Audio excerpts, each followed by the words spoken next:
soldiers. Yeah, what they were saying when they got You know, they didn't realize they were going to their death.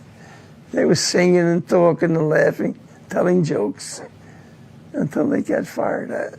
Didn't the mood like suddenly changed once they started getting fired at? We couldn't get on the beach. You know, Higgins' boat was on the beach.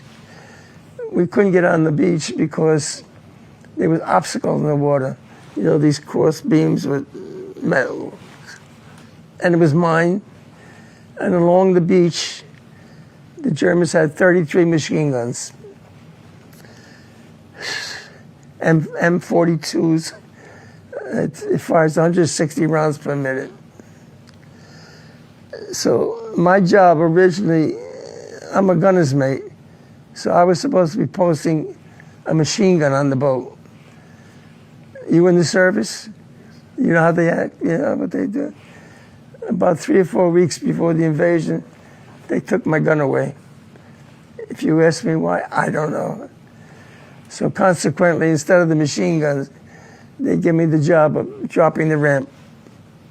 You know, in the front of the boat. The boat is made out of wood, but in the front of the boat they have this ramp, like a garage door ramp, and it's made of 2 or 3 inch metal, so it can withstand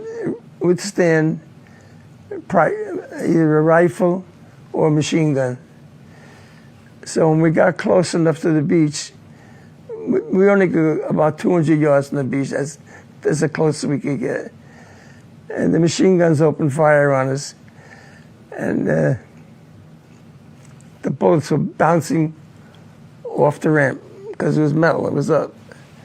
But I knew eventually I had to drop the ramp.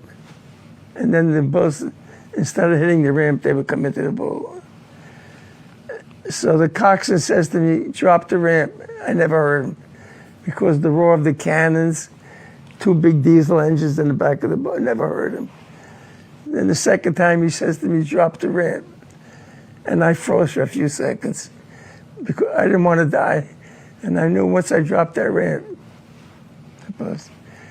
And then he said to me, he says, goddamn DeVita, drop the effing ramp. So I had no choice. I dropped the ramp.